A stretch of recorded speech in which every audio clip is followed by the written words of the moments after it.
Hello shade lovers, welcome to the continuation of Metformin on insulin resistance in PCOS. So we are now I've done the clinical bit that's got to do with whatever it does, but we need to know about whilst taking this in PCOS, the side effects and other things. So Metformin on its own, we've got two forms. We've got the immediate release and we've got the extended release versions, or tablet. So the immediate release has normally, when you take them, it takes about 2 to 3 hours for you to have a peak or for you to start its work or action.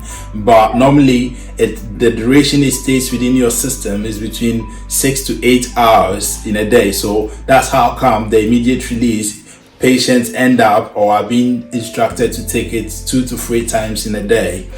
And the other thing is, with regards to the extended release, it's well tolerated by the GI, that's in the gut or in the stomach. And what happens is that it's slowly absorbed, and it's got, normally it's got a longer duration of action, which is between 12 to 24 hours. So routinely is given once a day, or your doctor or prescriber could decide giving you having it twice in a day, depending on the strength.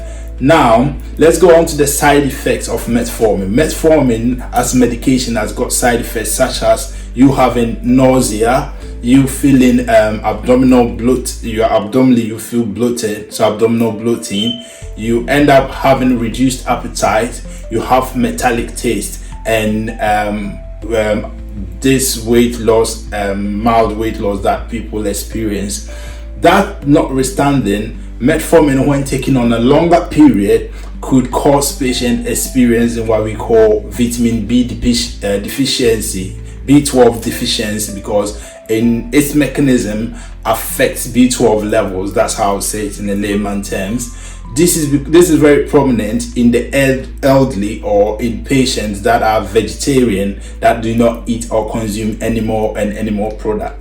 That's what happens with regards to the metformin. However, metformin in patients that have got stage 3B chronic kidney disease, normally if they are already on it, the dose might be reduced because its clearance, it's got to do with the kidneys.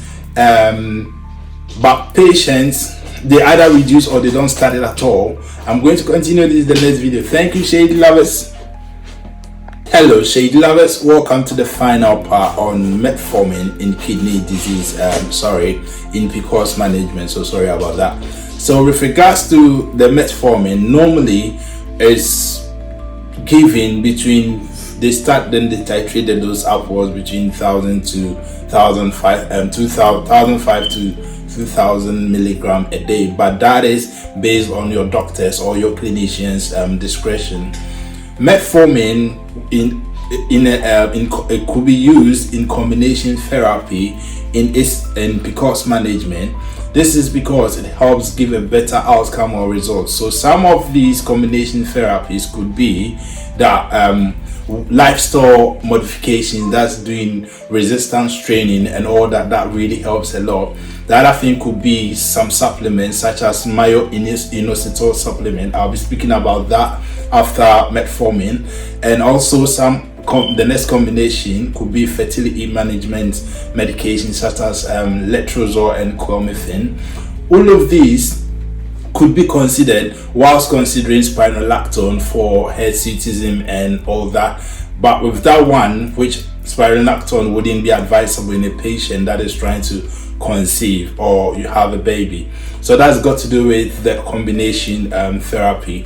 One thing that we need to bear in mind is that metformin is safe to take during pregnancy. So even whilst you are on metformin treatment for your PCOS and all that, once you get pregnant and your blood sugar levels or things are not in good state, your doctor might decide continuing you on the metformin. Last but not the least on it has got to do with kidney patients. So when we've got kidney patient that let's say chronic kidney disease patient that's stage 3B, they've got their EGFR, which is 30 to 45, between that, or 30 to 44, that's 3B, but the range is 30 to 45 in this case that I'm talking about, because patients like this, they might avoid starting metformin, or if they are already on it, they might reduce the dose. However, in patients that have got their EGFR, is a parameter that's used in determining your kidney state, less than 30, that means you are either your kidneys are either failing or you are in stage 4 kidney disease. It's best to avoid metformin in that stage, but it's based on your doctor's discretion. Thank you, Shady Lovers. As metformin, we can wrap up with metformin. See you next week with fertility treatment.